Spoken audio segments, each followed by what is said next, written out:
I still remember the moment I discovered the truth. One quiet Sunday afternoon when the house felt too peaceful to trust. My wife, Elena, was in the shower, humming like everything in her world was perfectly normal. Her phone buzzed on the bed, and normally I would never touch it. But that day something invisible pushed my hand toward it. One swipe, one notification, one message thread, and my entire world rotted from the inside out. There it was. The truth. She wasn't just cheating. She was sleeping with a married man. And not just any married man, Daniel Carter, a respectable-looking family guy who lived 9 houses down. A man whose wife had brought us cookies last Christmas. A man whose children waved at us when they played outside. My heart trembled with a kind of numbness I'd never felt before. The messages were filthy, bold, shameless, full of passion she had never once shown me. She wasn't just cheating. She was invested, alive, glowing for him. And the worst part? She talked about me. Insulted me. Called me boring, predictable, and too soft. My chest tightened with humiliation so sharp it felt like a knife scraping bone. I didn't confront her. Not yet. I simply put the phone down, walked out of the room, and let the shower water hide her guilt from me. For now. 4 days I watched. Observed. Studied every lie she spoke. Every time she went to buy groceries, she was with him at a cheap motel by the highway.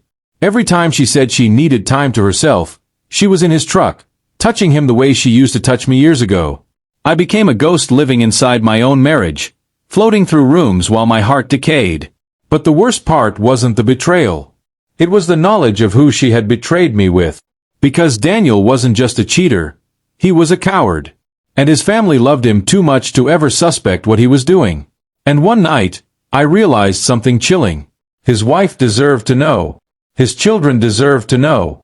But more importantly, Elena deserved everything that was coming for her. So I didn't confront my wife. I didn't shout, didn't break things, didn't cry. No, I planned.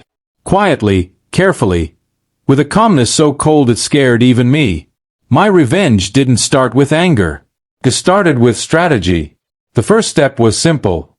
I contacted Daniel's wife, Melissa. I expected tears, denial, maybe even a breakdown. But what I heard on the phone changed everything. Silence. A long, chilling silence, followed by a whisper that didn't sound like a broken woman, but a storm preparing to destroy everything in its path. Meet me tomorrow. Bring evidence. Don't tell anyone. Her voice didn't tremble. Mine did. We met in a quiet cafe, and when I handed her the screenshots, her eyes didn't fill with tears, they filled with fire. Melissa didn't scream. She didn't beg. She didn't collapse. She took a deep breath, closed her eyes, and said a sentence that sent an electric shiver down my spine. They think they're smart. They have no idea who they're dealing with. My whole family is going to handle this. You won't have to lift a finger. I didn't understand what she meant until days later, when hell finally arrived. It started on a Thursday.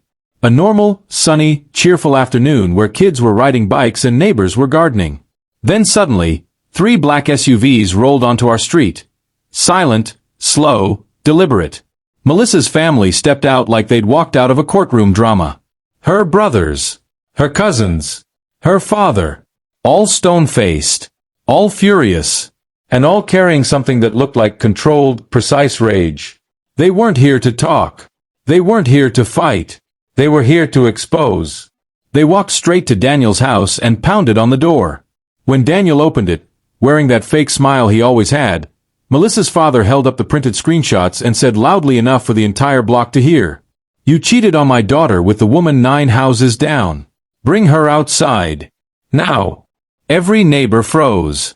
Kids stopped playing. Lawn mowers went silent. Curtains parted. The entire neighborhood became an audience to a scandal exploding in real time. Elena, hearing the shouting, ran outside wearing panic like a second skin. Melissa stared at her with a cold, burning disgust, then slapped her so hard the sound echoed across driveways. But it didn't stop there. Melissa's brothers began reading the text messages aloud, every filthy detail, every insult, every humiliating comment, like it was a courtroom prosecution. And people listened. Faces twisted in shock, disbelief, Horror. My wife covered her face, shaking, as the humiliation crushed her like a collapsing building. Then came the twist I never expected. Melissa wasn't just exposing them, she was ending them. In front of everyone, she announced that she had already filed for divorce, frozen their joint accounts, transferred the house into her name, and kicked Daniel out legally.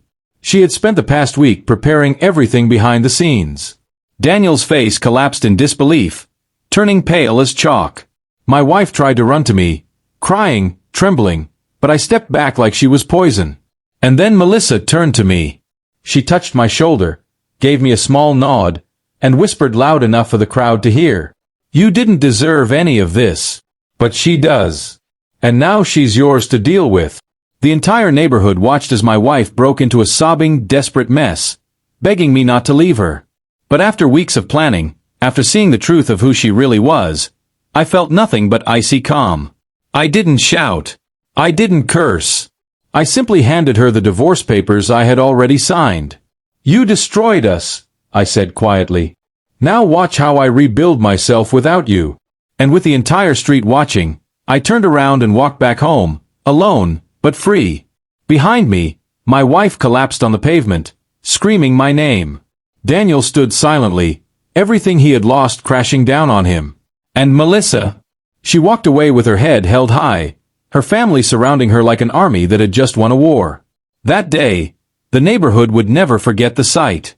The humiliation, the chaos, the downfall, and the revenge so brutal, so calculated, so unthinkable. It left every person standing in frozen, horrified disbelief.